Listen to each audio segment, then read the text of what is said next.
Assalamualaikum warahmatullahi wabarakatuh. Halo, halo, apa kabar? Senang sekali saya Hersy Bin Arif bisa kembali menjumpai Anda semua di akhir pekan ini, hari Ahad tanggal 15 Juni 2025. Akhirnya Presiden Prabowo turun tangan juga mengatasi sengketa 4 pulau antara Provinsi Aceh dengan tetangganya Provinsi Sumatera Utara. Seperti dikatakan oleh Wakil Ketua DPR yang juga Ketua Harian Partai Gerindra, Sufmi Dasko Ahmad, pimpinan DPR telah berkomunikasi dengan Presiden Prabowo Subianto dan Presiden Prabowo sudah memutuskan akan mengambil alih sengketa dua provinsi itu dan akan mencari jalan keluar yang terbaik. Dan direncanakan pekan depan itu sudah rampung keputusannya. Apa keputusan Presiden? Apakah akan mengembalikan ke Aceh sebagaimana tuntutan masyarakat Aceh atau memutuskan tetap menjadikan 4 pulau itu milik Sumatera Utara sebagaimana keputusan Menteri Dalam Negeri Tito Karnavian. Ini yang sangat menarik kita tunggu karena ini akan menjadi ujian bagi konsistensi Presiden Prabowo ketika berhadapan dengan Jokowi dan kroninya. Sekaligus ini menjadi ujian bagaimana Prabowo bersikap tegas melindungi keutuhan integrasi NKRI. Dalam kalimat yang singkat saya kira ini adalah pilihan yang seharusnya tidak sulit buat Presiden Prabowo Subianto. Pilih integrasi NKRI, Negara Kesatuan Republik Indonesia, atau Jokowi. Presiden Prabowo baru saja dipuji banyak kalangan ketika memutuskan mencabut 4 izin usaha pertambangan di Kabupaten Raja Ampat, Papua Barat Daya. Meskipun ada catatan ya, Pulau Gak yang tidak dicabut itu.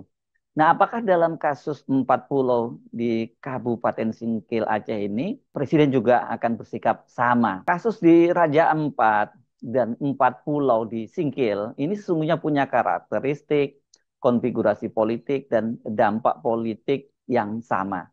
Bahkan untuk Aceh dampaknya ini kalau berkaitan dengan integrasi bangsa jauh lebih besar dan sangat mungkin itu dampaknya bisa segera kita rasakan, bisa segera terjadi. Pertama, kasus ini mewakili spektrum kewilayahan dari wilayah paling timur Papua dan wilayah paling barat Provinsi Aceh. Bayangkan ya, salah satu saja itu hilang, itu Indonesia itu nggak utuh lagi. Ini mulai dari timur sampai ke barat.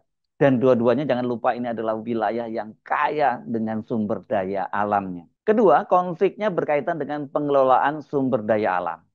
Di Raja Ampat ada tambang nikel yang ini face to face ini atau berhadapan langsung atau dihadap-hadapkan langsung dengan wisata geopark Ajampat ini yang dikenal sebagai surga terakhir yang ada di bumi. Di Singkil ini juga ada potensi sumber daya alamnya.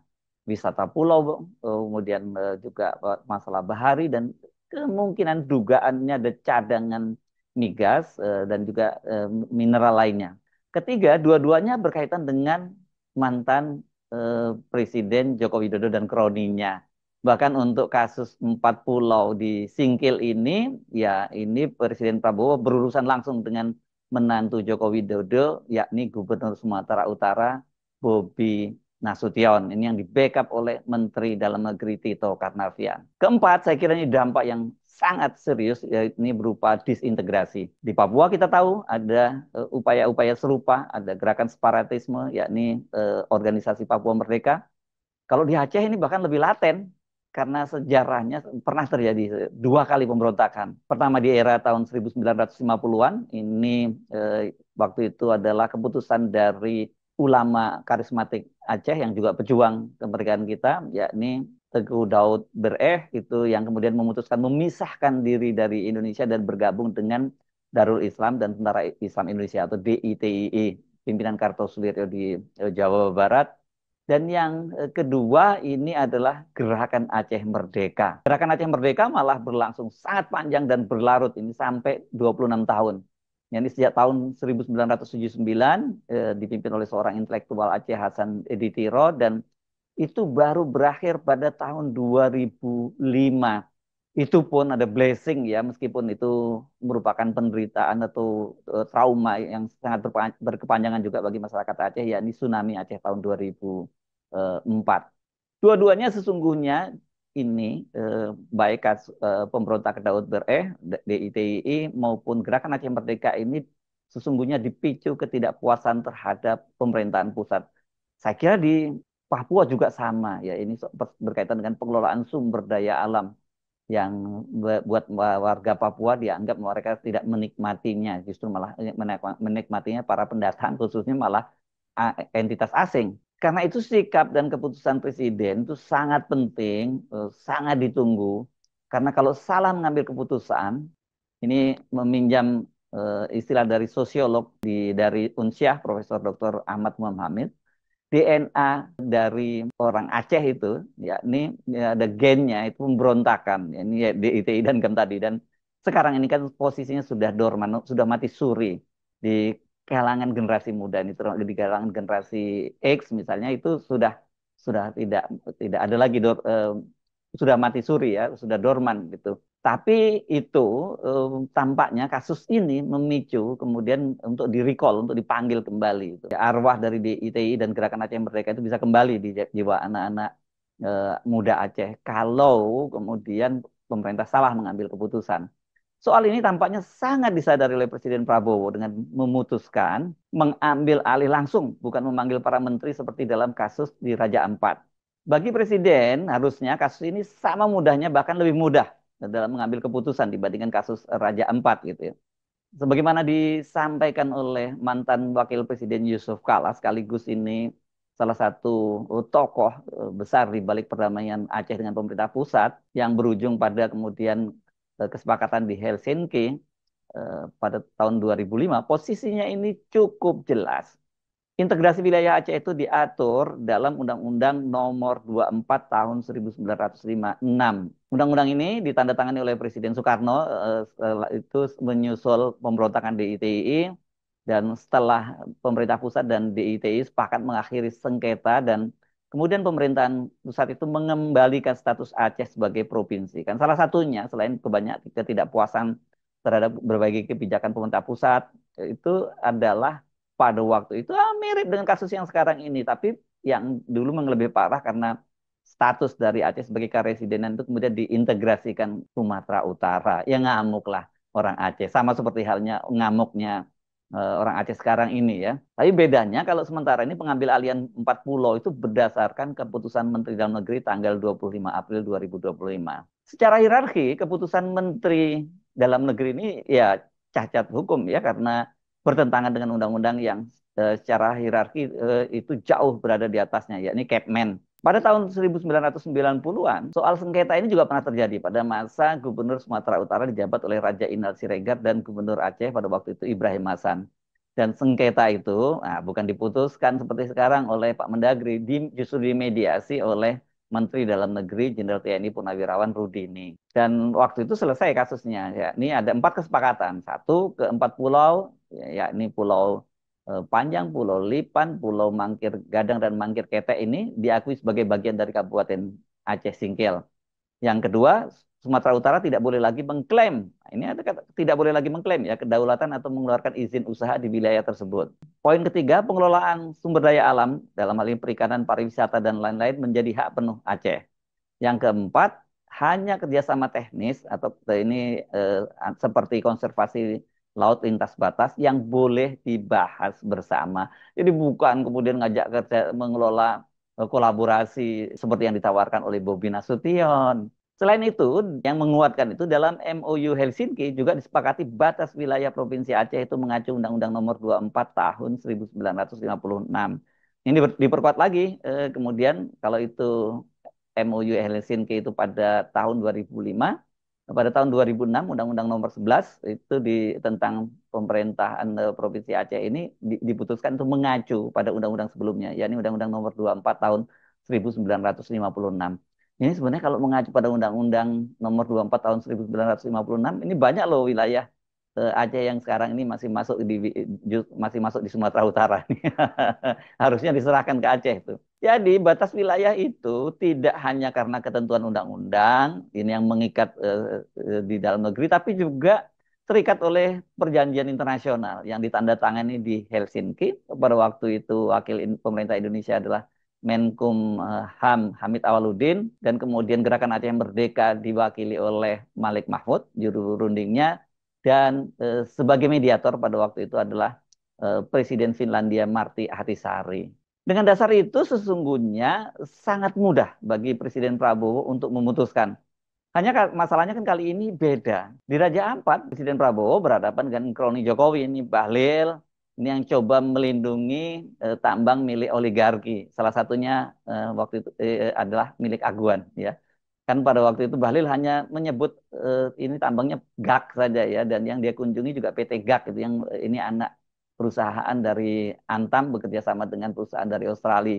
Yang lain-lain nggak dia singgung-singgung gitu. Tapi kan kemudian Menteri Kelautan sudah menyinggung ada 5 izin di sana dan hanya satu yang memenuhi syarat lain atau mematuhi ketentuan yakni PT GAK itu yang ditinjau oleh Bahlil. Sementara 4 lainnya melakukan pelanggaran.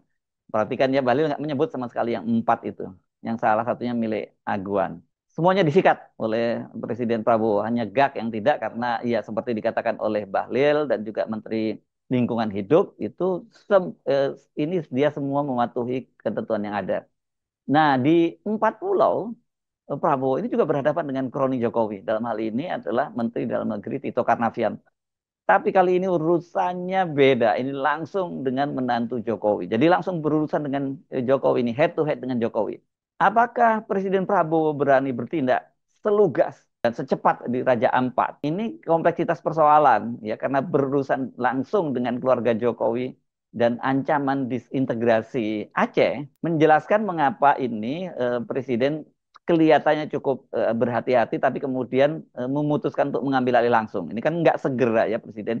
Ini udah rame banget baru Presiden kemudian menyatakan itu pun melalui Dasko ya, bukan pernyataan dari Mensesnek misalnya begitu. Dalam kasus di Raja Ampat kan Pak Prabowo itu langsung satset itu panggil rapat kabinet terbatas di Hambalang, kemudian Bahlil langsung terjun ke Raja Ampat dan kemudian setelah itu diumumkan. Waktu itu pengumumannya itu dipimpin oleh Mensesnek, Prasetyo Hadi, kemudian dihadiri oleh Menteri Lingkungan Hidup, Menteri Kehutanan, Bahlil, dan juga Sekretaris Kabinet Letkol Teddy. Mengapa kok tidak pakai pola yang sama gitu ya? Cukup panggil Menteri Dalam Negeri, mungkin plus Menko Polkam, dan putuskan untuk ini dibatalkan misalnya gitu.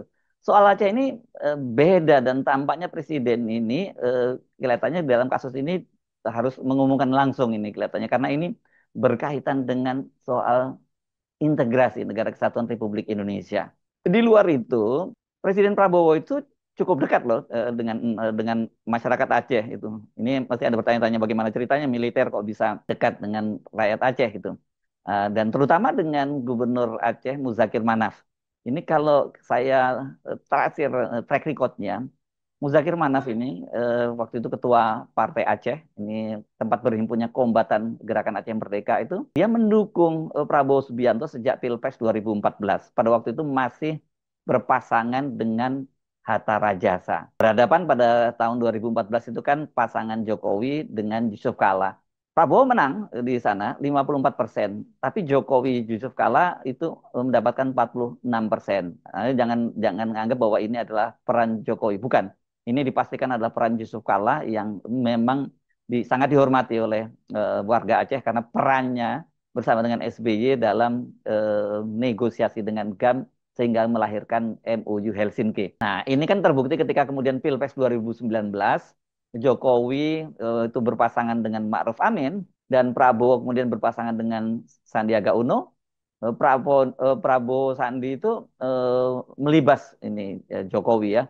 Jadi Prabowo Sandi dapat 2,4 juta suara, Jokowi bersama dengan Ma'ruf Amin cuma 400.000 suara. Jadi kelihatan sekali bahwa memang orang Aceh itu lebih dekat dengan Prabowo dibandingkan dengan Joko Widodo. Dan barulah pada Pilpres 2024 itu Prabowo kalah di Aceh. Itu dia kalah ketika Anies Baswedan ikut dalam kontestasi. Anies itu memperoleh 2,3 juta suara. Prabowo yang berpasangan dengan Gibran hanya mendapatkan 787.000 suara dan Ganjar Mahfud MD cuma mendapatkan 64 suara. Kok bisa anjlok jauh banget dari 2,4 juta jadi 787.000 ya ke Prabowo. Faktor Jokowi dalam hal ini ada Gibran di situ. Jadi memang secara historis orang Aceh itu lebih dekat ke Prabowo ketimbang dengan Jokowi. Nah tapi ketika berpasangan dengan dengan Gibran ya ditinggalkan Prabowo. Jadi ketika kemudian ada sengketa ini, apalagi kemudian ada kaitannya dengan keluarga Jokowi, sentimennya makin keras gitu. Nah, mengapa pada waktu itu Muzakir Manaf itu menyatakan bahwa dia mendukung Prabowo Subianto? Ini ingat loh ya tahun 2014, artinya itu kan belum terlalu lama pemberontakan Gerakan Aceh Merdeka itu berakhir, yakni setelah MUU Helsinki tahun 2005, dan ini kan berlangsung lama banget sejak tahun 79 sampai 2005, itu berapa, selama 26 tahun. Nah, ini karena menurut Muzakir Manaf, Prabowo itu punya komitmen untuk menjaga integrasi Aceh. Dia menyatakan pada waktu itu kalau presidennya yang terpilih bukan Prabowo, Aceh itu bisa pecah sampai 4 provinsi. Pada waktu itu dia menyatakan seperti itu. Makanya kemudian Muzakir juga ini dalam kasus ini dia menyatakan dia akan ini dalam kasus sengketa 4 pulau ini, kalau tidak bisa diselesaikan, ini dia akhirnya jalan terakhir dia akan menemui Presiden Prabowo. Tapi Muzakir menyatakan bahwa dia berencana untuk menemui Mendagri dan itu katanya sifatnya kekeluargaan lah begitu. Nah, apakah hubungan Prabowo dengan Jokowi ini kemudian Prabowo akan mengorbankan integrasi bangsa, dalam hal ini Aceh gitu? Satu, saya yakin sebagai tentara itu tidak mungkin ya kalau Prabowo mau mengorbankan itu. Karena apa? Karena sebagai tentara itu NKRI harga mati itu yang tidak bisa ditawar-tawar lagi. Belum lagi kalau kemudian konflik terjadi antara pemerintah pusat dengan Aceh, dan ini kemudian terjerembab dalam konflik yang berlarut seperti dengan Gerakan Aceh Merdeka selama 26 tahun, jelas ini akan menyedot sumber daya militer dan keuangan yang sangat berat. Sementara Indonesia kan sekarang ini sedang kesulitan dari sisi finansial ya. Indonesia bisa terjerembab dalam konflik yang berkepanjangan, juga terjerembab dalam krisis ekonomi. Jadi harusnya ini kendati berhadapan dengan keluarga Jokowi, tapi kalau semangatnya untuk menjaga NKRI, saya kira akan menjadi keputusan yang mudah bagi Presiden Prabowo. Nah, rupanya ketika tahu sikap Presiden Prabowo seperti itu, Kemendagri tidak ngotot lagi seperti sebelumnya. Kalau sebelumnya kan Kemendagri selalu menyatakan ya silahkan tidak keberatan kalau digugat di PT UN gitu. Jadi silahkan digugat di PT UN tuh. Tapi perkembangan terbaru kemarin Wakil Menteri Dalam Negeri Bima Arya Sugiarto menyatakan bahwa mereka ini akan melakukan kajian ulang gitu. Bahkan hari Selasa nanti katanya timnya itu akan dikumpulkan lagi untuk mengkaji ulang. Jadi memang ada perubahan sikap ini dari Kementerian Dalam Negeri. Tapi kalau kemudian Pak Prabowo sudah menyatakan akan mengambil alih, apa masih diperlukan itu tim kajian ulang yang direncanakan akan melakukan rapat pada hari Selasa pekan depan ini. Ini sekali lagi merupakan ujian, dan dari sini kita akan melihat bagaimana hubungan antara Pak Prabowo dengan Pak Jokowi yang sebenarnya diam-diam kita membaca di bawah permukaan itu ya terjadi tarik ulur kepentingan politik di situ. Tapi saya kira kali ini ya buat Pak Prabowo itu pilihannya harusnya sangat jelas gitu. Harusnya loh ya, ini maksud saya ya, bahwa NKRI itu harga mati, dan tanpa Papua dan tanpa Aceh ya tidak bisa lagi disebut sebagai NKRI. Saya Harus Arif, sampai jumpa lagi. Wassalamualaikum warahmatullahi wabarakatuh.